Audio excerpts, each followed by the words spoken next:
Alors qu'une partie grandissante du public américain, et pas seulement les démocrates, s'inquiète de plus en plus de savoir si Trump est réellement apte à exercer ses fonctions, les appels à invoquer le 25e amendement se multiplient eux aussi.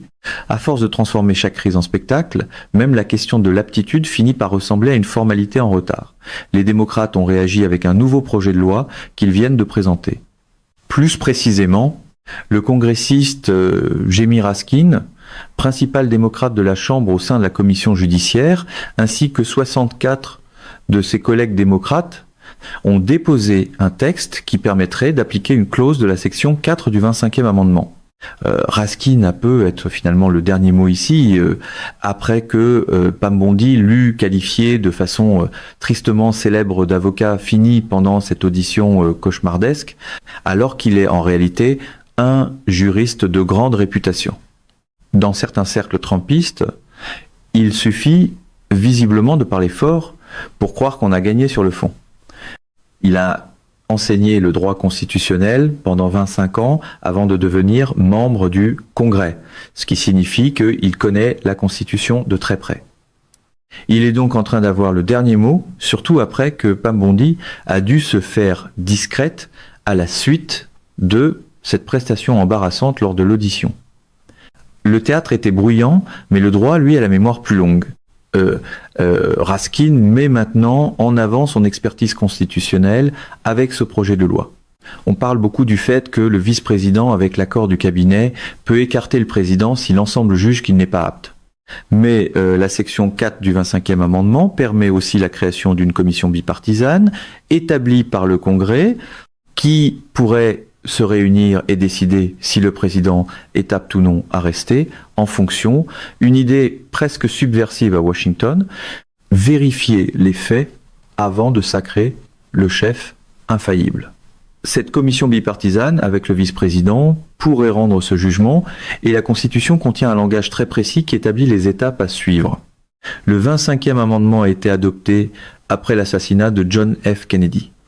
Le Congrès a alors compris que la Constitution n'était pas suffisamment claire. Il y avait eu une incertitude sur le fait de savoir si Lyndon B. Johnson n'était que président par intérim ou s'il était bel et bien devenu président à part entière, et les élus ont compris qu'il fallait clarifier les règles de succession. C'est pourquoi ils ont précisé que s'il y a vacance à la présidence, le vice-président devient président, et que s'il y a vacance à la vice-présidence, le président peut nommer un vice-président avec l'approbation du Congrès. Dans cet amendement, 2 voies ont été prévues pour déclarer un président inapte. La plus grande partie de l'attention s'est portée sur la voie qui implique le cabinet et le vice-président. Mais le Congrès n'a jamais mis en place la commission bipartisane que la Constitution lui donnait pourtant le pouvoir de créer. Jamie Raskin soutient maintenant qu'après toutes ces années, le Congrès devrait enfin mettre sur pied cette commission bipartisane, un véritable mécanisme de contrôle pour déterminer si un président est apte à exercer ses fonctions. Il s'agirait d'un organe permanent qui ne viserait pas seulement Trump, mais tout président à venir. Autrement dit, une démocratie un peu moins dépendante de l'humeur matinale d'un homme et de son réseau social.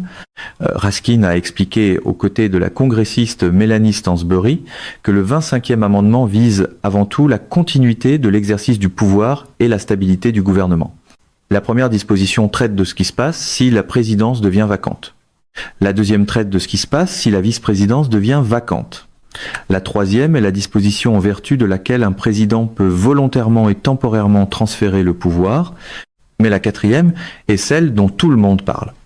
La section 4 traite de ce qui se passe si le président est incapable, pour des raisons physiques, mentales ou cognitives, d'exercer les pouvoirs et de remplir les devoirs de sa charge.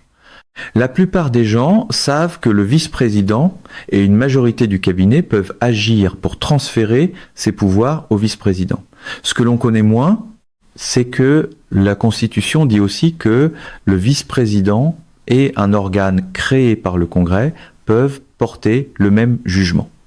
Depuis 1967, le Congrès n'a jamais créé cet autre organe, pourtant prévu par la Constitution dans le 25e amendement. Comme quoi même les grands gardiens de la démocratie peuvent laisser un extincteur au mur sans jamais vérifier s'il fonctionne. Ce projet de loi entre clairement dans la catégorie du passage à l'action. Les gens veulent que les démocrates fassent quelque chose, que cela devienne loi maintenant ou plus tard. Trump met en lumière les faiblesses du système et le fait qu'une commission bipartisane n'ait jamais été mise en place fait partie de ces faiblesses.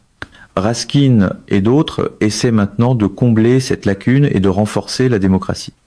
Quand un système paraît solide jusqu'au jour où il rencontre Trump, ce n'est plus un simple détail technique, c'est un révélateur. En passant, le congressiste Jamie Raskin et la congressiste Melanie Stansbury étaient tous deux présents au People's State of the Union, organisé par MoveOn et Midas Touch, et ils ont donné l'impression d'être des gens sincèrement accessibles et bienveillants. Il est encourageant de voir des responsables publics qui allient l'intelligence aux valeurs et qui sont prêts à faire avancer quelque chose comme cela. Voici le cœur du dossier. La section 4 du 25e amendement dit que soit le vice-président et une majorité des membres du cabinet, soit l'organe que le Congrès pourra prévoir par la loi, peuvent transmettre un avis au président de la Chambre des représentants et au président pro tempore du Sénat pour signaler que le président est inapte, et c'est alors que le processus commence. Mais le Congrès n'a jamais créé cet organe, et c'est précisément ce que Raskin cherche maintenant à faire. Le mécanisme existait sur le papier, il manquait juste, comme souvent à Washington, la volonté de s'en servir avant l'incendie. Il faut aussi noter que la section 4 parle d'une majorité du cabinet. Cela soulève une question constitutionnelle intéressante. Si Trump continue de renvoyer des membres du cabinet sans les remplacer et qu'il y a de plus en plus de responsables intérimaires au lieu de titulaires confirmés par le Sénat, est-ce que ces membres intérimaires du cabinet comptent comme membres officiels du cabinet aux fins de cette procédure? En ce moment, par exemple, il n'y a pas de procureur général confirmé par le Sénat, seulement un procureur général par intérim. Cette question pourrait finir devant la Cour suprême et la réponse serait probablement non, puisque ces responsables intérimaires n'ont pas été confirmés par le Sénat. Si c'est le cas, alors qu'est-ce qui constitue une majorité si les postes vacants deviennent trop nombreux? Théoriquement, cela pourrait-il se réduire à J.D. Vance et à un tout petit nombre d'autres responsables? Une conception étonnamment minimaliste du gouvernement, moins il y a de monde, plus le pouvoir circule vite. C'est une question fascinante et peut être beaucoup plus facile à régler que la création de cet organe législatif permanent. C'est quelque chose qu'il faudra suivre de près. Malgré tout, l'argument principal de Raskin demeure le même.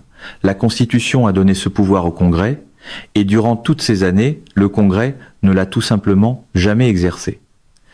La manière dont il propose de le mettre en place est rigoureusement bipartisane, parce que l'idée est que cet organe existera en permanence et s'appliquerait autant à un président démocrate qu'à un président républicain, ce qui, dans l'Amérique trumpisée, ressemble presque à une provocation, écrire une règle qui s'applique aussi à son propre camp.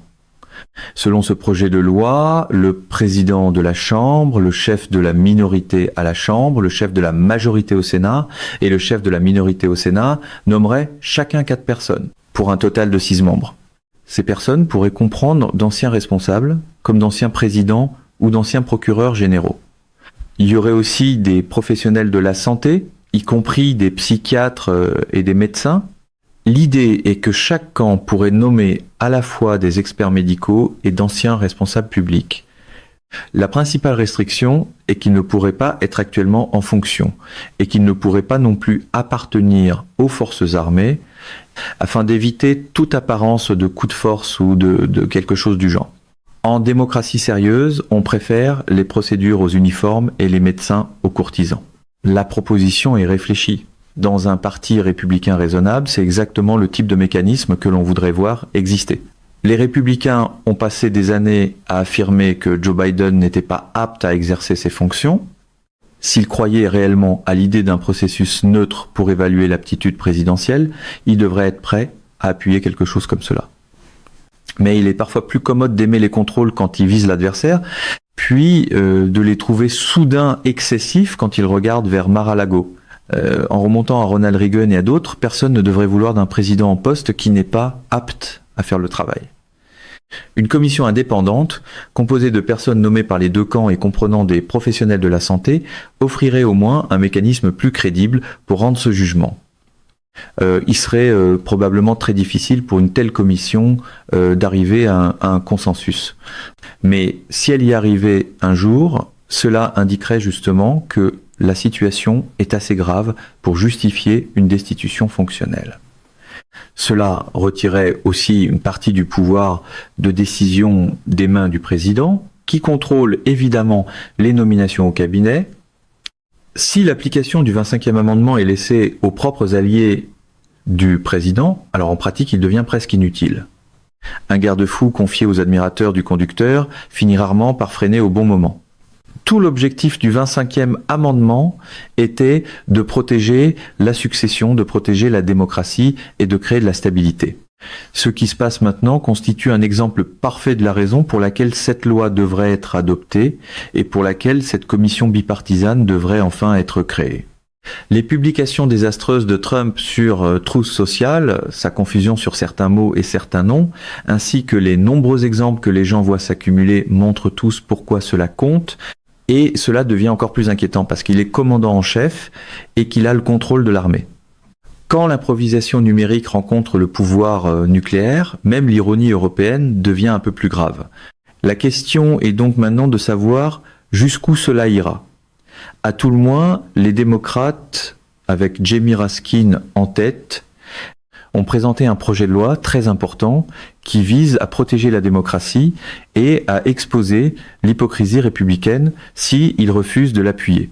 Et si certains crient encore au scandale, ce sera peu, être simplement parce qu'on a osé demander qu'un président soit à la hauteur de sa fonction, idée apparemment révolutionnaire de ce côté, ci de l'Atlantique,